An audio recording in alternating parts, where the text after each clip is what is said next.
Thank you, Mr. Toastmaster, fellow Toastmasters, and honored guest. I recently received an email from a former friend. The email went something like this.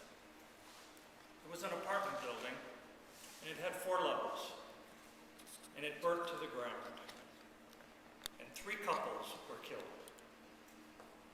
On the first floor was a Mexican couple, and they were killed. And on the second floor was a black couple, and they were killed. And on the third floor was a Puerto Rican couple, and they were killed. On the fourth floor was a Caucasian couple, and they weren't killed. Why weren't they killed? They were at work. Now this was meant to be humorous. You heard me say, former friend. That particular email created a schism in our relationship.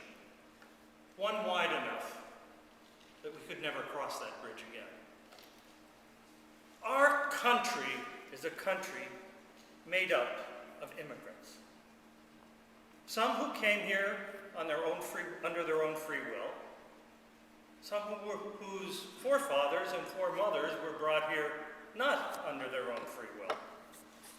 But a nation that is composed of people from all walks of life, of all colors, of all backgrounds, of all nationalities.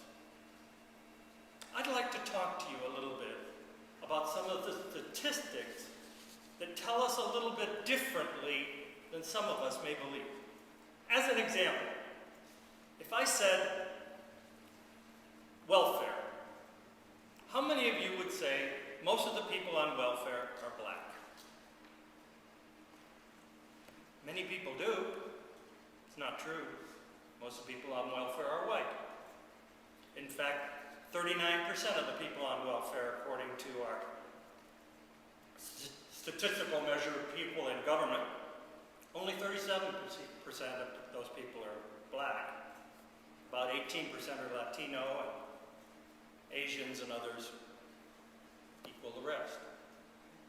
Another statistic with regard to welfare recipients. There's, I believe, a misconception that people, once they're on welfare, stay on welfare for years and years and years. I think there's another misconception that says that they have lots and lots of children. In fact, almost 40% of those on welfare only have 1 child. Over 30% only have 2 children. Over 50% of those on welfare are off within 2 years. People do not want to be on welfare. But statistically, and how people think, don't always match up. I'd like to talk about 3 people to help explain how I see some of who we are and what we are and why we are, and why those statistics are important versus the impression that a majority of Americans, I believe, or at least many Americans have. I hope not a majority, but many have.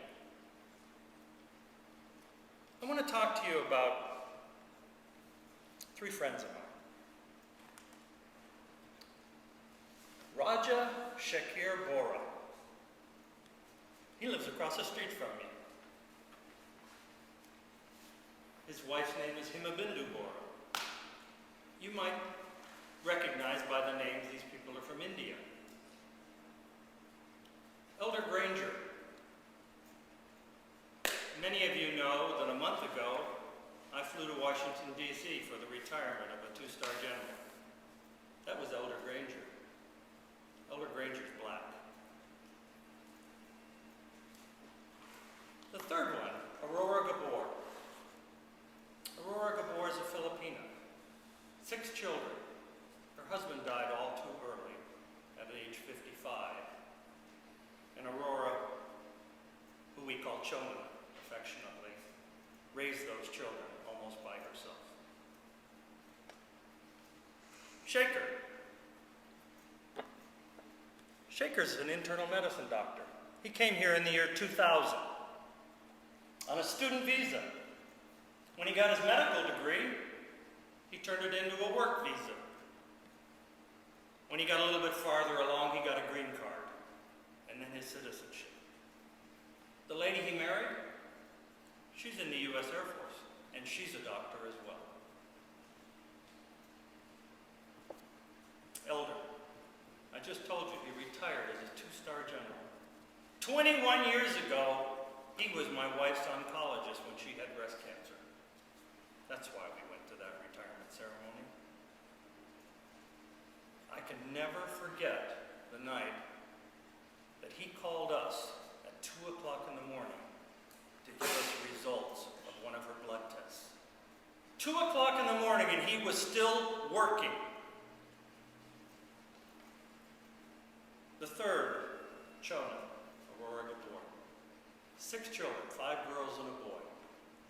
2 of the girls are nurses. The boy is a successful businessman living in New York City. One of the girls is married to an active duty Air Force major.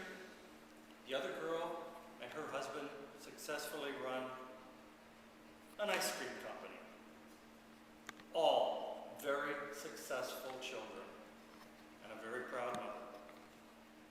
It took her and her husband almost 10 years to get the proper permits to legally immigrate into this country of ours. These are the kinds of people that make America strong. This is the kind of America that I love to live in. This is the America that was meant to be. The America of that very crude and very stupid joke does not exist, thank God. I just hope we find more